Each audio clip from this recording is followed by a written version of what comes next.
Good afternoon, everyone. Welcome to Better Connecticut and your Monday afternoon. I'm Kara Sundlin. And I'm Joe Zone, in for Scott, who's not here today. We're so excited to have you, Joe, especially because, it's a great time to have you after the first weekend with some real high school sports and all that. I just want to acknowledge that we're talking about dreams on the show today and synchronicities, and you and I, we showed up matching, and we didn't plan this, so it's a good sign of the show ahead. And it's a weird blue. It's not like everybody's got that. Right, nobody who's like, we're both wearing cobalt. As my wife said, that's a little loud, but so what? We're loud together. Yes. We're loud together.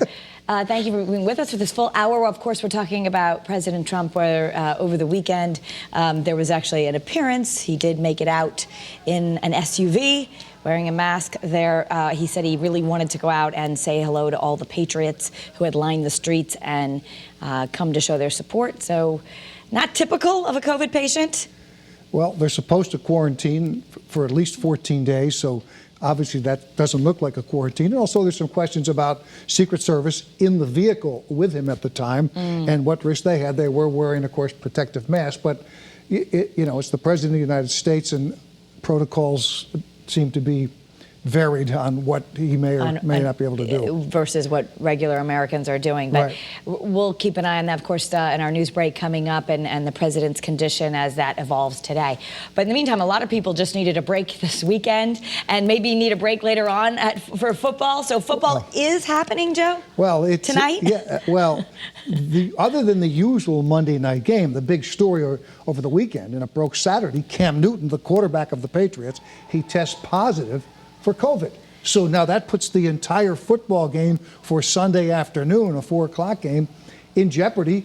They don't play it yesterday. Yeah. They finally did reschedule it for tonight.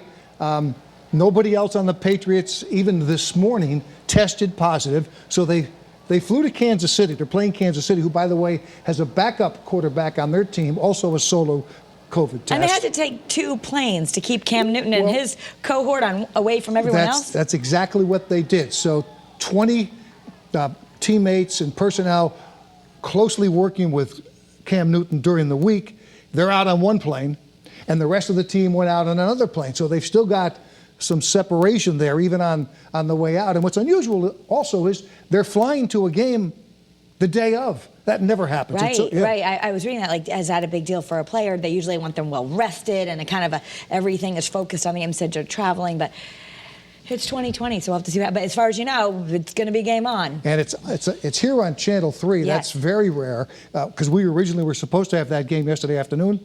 We have it tonight, 7 o'clock.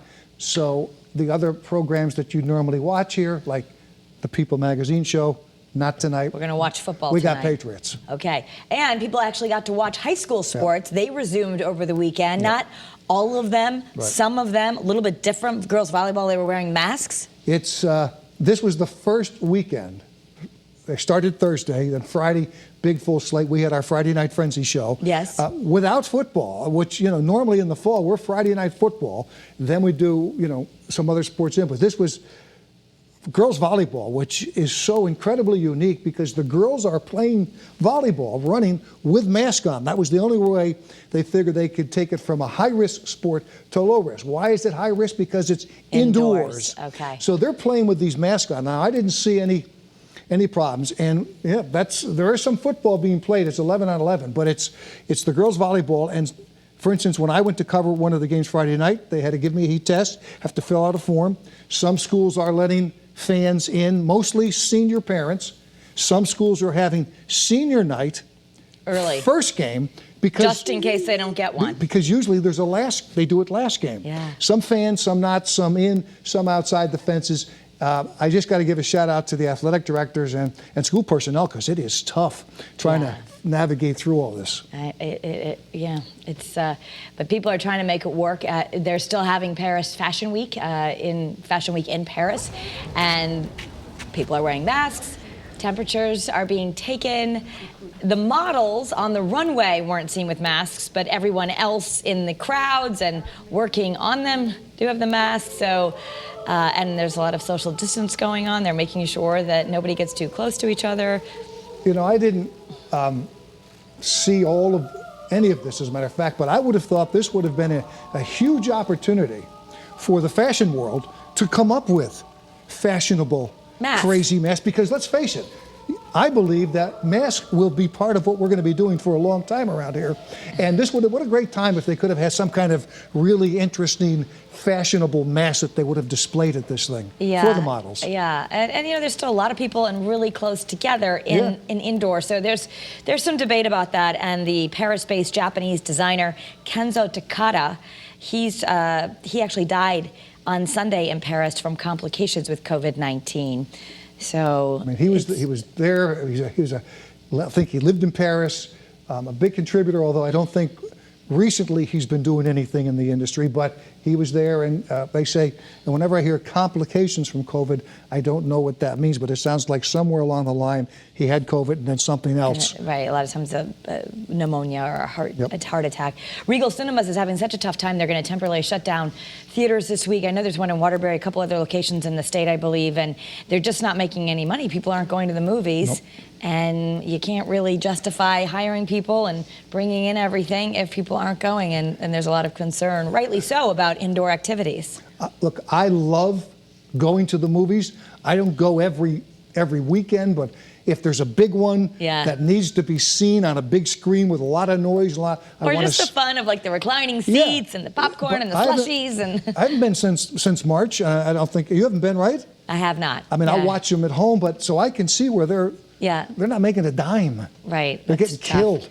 And even just to try and premiere the movies or even the shows that you want to stream. Here's an example, No Time to Die. That's the latest Bond movie, and it has been pushed because they're saying there's just no time to debut it. It's the 25th James Bond film.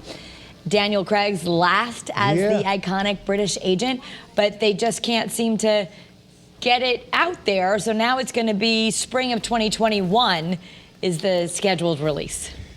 I'm a big James Bond fan. I remember the very first one that came out. It was a school English project. We had to go and see it. Oh, really? Yeah, I had a very progressive English teacher at our private school, and we got the.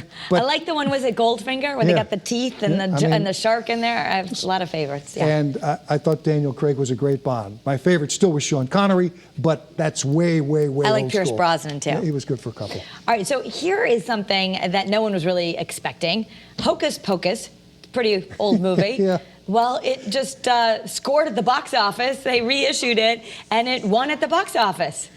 I get that. I mean, Second place, almost won. What was one? Something was better than that. Well, remember, look, they got big stars.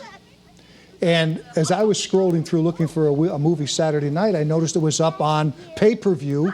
So obviously, this is the time of the year, you're trying to get seasonal themed kind of movies, and this is one of them. Number 2 spot behind Tenet. That's the number 1 movie. Yes. But, also, I just think people are very nostalgic right now when you watch an old movie you loved, and maybe people are just wanting to think back to easier times. So seeing a movie that reminds you of the good old days isn't a bad thing. And one you could see with, your young kids too, and there's not always a lot of those out there. That's a good one. And Halloween theme. Yep.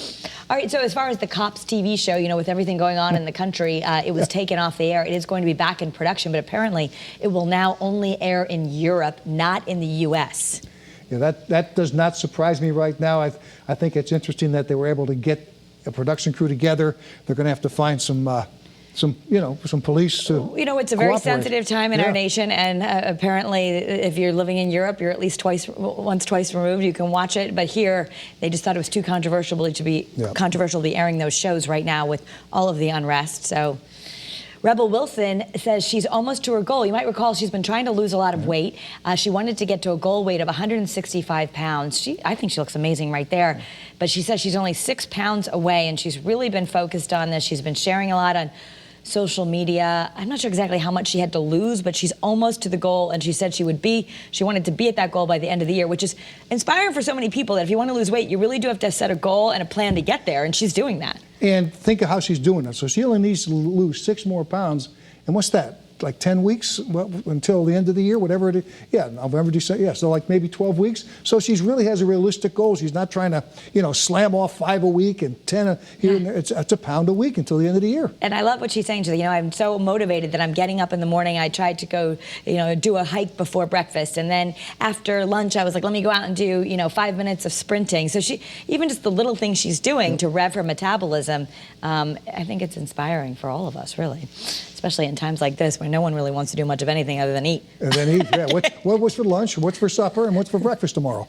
Apparently, emus like pears. Yes, they had to use a didn't know pear that. to get an emu who was spotted roaming the streets of Boston, and they wanted to lure the emu.